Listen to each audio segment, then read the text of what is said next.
ఇక్కడ ఇంకో పాయింట్ ఏంటంటే సార్, రెగ్యులర్గా వీళ్ళు ఇచ్చే ఏ గీ ప్రొవైడర్ అయినా సరే టీటీడీకి చేస్తున్న వాళ్ళు, టెండర్లో తీసుకొని చేస్తున్న వాళ్ళు, national accreditation board for testing and collaboration ల్యాబొరేటరీస్కి మొత్తం ఇండియా వ్యాప్తంగా సర్టిఫికేషన్ ఇచ్చే ల్యాబ్లో టెస్ట్ చేసిన తర్వాత వాళ్ళు ఆ సర్టిఫికేట్ పట్టుకొని తీసుకొని వస్తారు. గీ వచ్చిన తర్వాత టీటీడీ 3 శాంపిల్స్ తీసుకుంటుంది. తీసుకున్న తర్వాత బాగుంటే అలో చేస్తుంది, లేకపోతే వెనక్కి పంపిస్తుంది. వెనక్కి పంపించిన దాంట్లో మళ్ళీ ఏముంది అనేది చూసే మెకానిజం ఇప్పటివరకు లేదు, అవసరం కూడా లేదు కదా వెనక్కి పంపిస్తే. సో ఆ వెనక్కి పంపించిన గీని రెగ్యులర్గా చేసే ఎన్ఏబిఎల్లో కాకుండా ఎన్డీడీఏకి ఎందుకు పంపించారు అనేది పాయింట్. ఇంటెన్షన్ ఏంటి? ఈవో ఏం చెప్తున్నారు? ఇంటెన్షన్ ఏంటి అంటే ఇంత తక్కువ ధరకి గీ ఎలా సప్లై చేస్తారని అనుమానం వచ్చిందట. నిజానికి టెండర్లో తక్కువ ధరకి మనకు రావడం అనేది అడ్వాంటేజ్ కదా,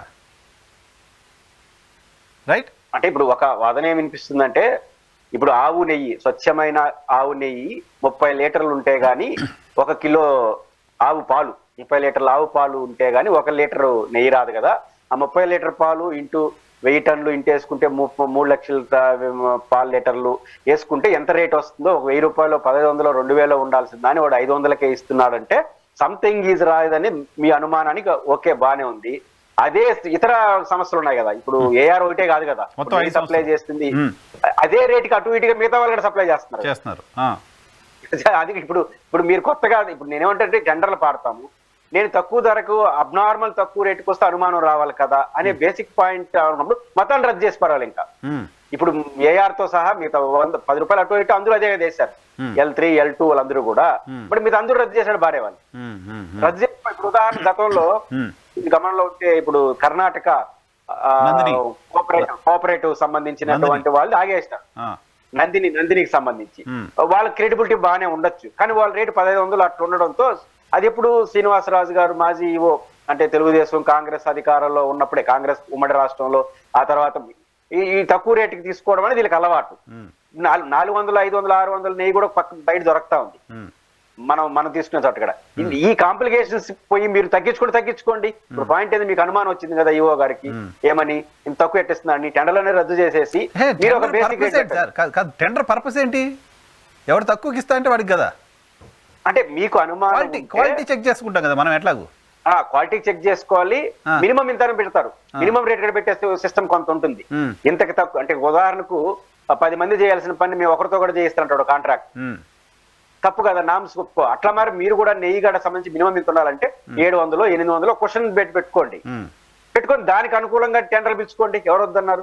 మీకు దీని మీద అనుమానం ఉంటే నేనేమంటానంటే, ఈ రోజు ప్రభుత్వం ఇక్కడ ఈఓ గారు అధికారుల పాపం వాళ్ళ మీద ఒత్తిడి, వాళ్ళని అర్థం చేసుకుంటాం కానీ రాజకీయ నాయకులు ఇద్దరితో సమస్య, ముఖ్యమంత్రి ప్రతిపక్ష మాజీ ముఖ్యమంత్రితో సమస్య. ఇప్పుడు వీళ్ళ కాంప్లికేషన్స్ అధికారుల మీద పడిపోతుంది. నిన్న నుంచి చాలా మంది భక్తులు క్షోభకు గురవుతున్నారు. అసలేంటి మనం తిన్న లడ్డులో ఇలా ఉందా అనే క్షోభ, దానికి పరిష్కారం, దానికి సాంత్వన చేకూర్చే ఒక మాట రావట్లేదు రావాల్సిన చోటు నుంచి. ఇప్పుడు ఈవో గారి నుంచి అయితే వచ్చింది, ఇప్పటి వరకు వాడలేదు కాబట్టి ఇప్పటి వరకు ఆ ప్రసాదాన్ని సేకరించిన వాళ్ళు బాధపడాల్సిన అవసరం లేదు, పర్ఫెక్ట్ గా వాడాము. ఇట్లాంటి ఒకటి వస్తున్నప్పుడు దాన్ని కట్ చేసే మెకానిజం అప్రిషియేటబుల్. ఇప్పుడు వాళ్ళు కట్ చేశారు, ఇప్పుడు ఈ గవర్నమెంట్ కానీ. ఇప్పుడు మీకు ఉదాహరణ చెప్తాను, ఒకసారి డ్రగ్స్ తిరుమల అలిపిరి గేట్ దగ్గర పట్టుకునేశారు, డ్రగ్స్ చిన్న స్థాయిలో, అంటే వర్కర్స్ కి ఇచ్చేపోతుందని. అది టీటీని అభినందిద్దామా రాళ్ళేద్దామా? అంటే అలిపిరి వాళ్ళ చెక్ పాయింట్ స్టార్ట్ అవుతుంది, అంటే చిన్న స్థాయిలో డ్రగ్స్ పోతా పట్టేసే మెకానిజం ఎందుకు మరి దాన్ని అభినందించాలి. ఆడికి ఎందుకు వచ్చిందంటే దానికి వాళ్ళు ఏం చేస్తారు? అలిపిరి వాళ్ళు టీటీడీ చెక్ పాయింట్ అలిపిరిలో రావడం పట్టేస్తున్నారు, రావడం రిటర్న్ పంపిస్తున్నారంటే ద బెస్ట్ మెకానిజం ఉన్నంతలో టీటీడీలో ఉంది, మనం అందరూ గర్వించాలి అనేదే పోవాలి ప్రపంచాన్ని.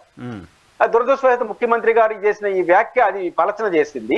ఇప్పుడు నేను అనుకుంటుంది, ఏ విచారణ వీళ్ళిద్దరు ఒప్పుకోరు. ఇప్పుడు సిఐడి ఇప్పుడు ఈ రిపోర్ట్ ని ఆధారం చేసుకుని తెలుగుదేశం, ఇప్పుడు ఉదాహరణకు 23వ తేదీ రిపోర్ట్ వచ్చింది, తెలుగుదేశం ప్రెస్ మీట్ పెట్టి 2 నెలల తర్వాత ఎన్టీఆర్ ట్రస్ట్ భవన్ నుంచి మాట్లాడతారు, ఆ రిపోర్ట్ మీకెట్ వచ్చింది అనేది మౌలికమైన ప్రశ్న ఉత్పన్నం అవుతుంది.